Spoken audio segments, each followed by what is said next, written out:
এখন এই ভার্বের প্রেজেন্ট ফর্ম বা ভি ওয়ান কখন কখন হয়, এটা জাস্ট দুইটা ক্ষেত্রে হয়। একটা হলো টু এর পরে হয়, আর একটা হচ্ছে মডালের পরে হয়। যদি দেখো যে নর্মাল টু বলতে আমি কি বোঝাচ্ছি, ধরো হ্যাভ টু, হ্যাজ টু বা শুধু টু এরকম আছে, তাহলে সেই ক্ষেত্রে ভার্বের কোন ফর্ম হয়, প্রেজেন্ট ফর্ম হয়। অর্থাৎ ব্রাকেটে যেটা আছে ওইটাই অ্যান্সার হবে, কোনো চেঞ্জ করা যাবে না। আর যদি এই দুজনকে দেখো, এই দুইটাই common, with a view two অথবা লুক ফরওয়ার্ড টু। কি বললাম, উইথ এ ভিউ টু আর হচ্ছে লুক ফরওয়ার্ড টু, এই দুইটা যদি জিনিস থাকে তাহলে ভার্বের সাথে কি হবে, আইএনজি হবে। তাহলে দেখো টু এর দুইটা সিস্টেম একদমই সহজ। একটা হলো নর্মাল টু, সেই ক্ষেত্রে ভার্বের যা আছে তাই, মানে প্রেজেন্ট ফর্ম।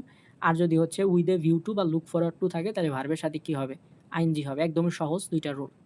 ওকে, দেখো এখানে একটা এক্সাম্পল দিছি, we eat to dash preserve our health. Okay, দেখো এটা অর্থ আমি বুঝলাম না, কিছুই আমি জানি না। ধরো আমি একদম অর্থ বুঝি না বা ইংলিশে একদমই দুর্বল। এখানে আমরা টু আছে, শুধু to, with a view to না বা লুক ফরওয়ার্ড টু না, শুধু টু আছে। তাহলে এখানে ব্র্যাকেটে যা আছে সেটাই অ্যান্সার হবে। এখানে অ্যান্সার হবে কি, প্রিজার্ভ যা আছে তাই। আশা করছি এটা বোঝাতে পেরেছি। ওকে, এরপর দেখো উইথ এ ভিউ টু বা লুক ফরওয়ার্ড টু, এটার অর্থ আমি কিছুই বুঝতেছি না। দেখো যে লাস্টে কি আছে, উইথ এ ভিউ টু। তাহলে উইথ এ ভিউ টু থাকলে ভার্বের সাথে কি হয়, আইএনজি হয়। তাহলে এলিমিনেট থেকে কি হবে, এলিমিনেটিং হবে, অর্থাৎ এখানে একটা আইএনজি যুক্ত হবে।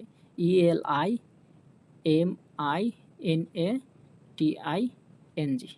তাহলে এটার অ্যান্সার কি, এলিমিনেটিং। এটার অ্যান্সার কি, প্রিজার্ভ।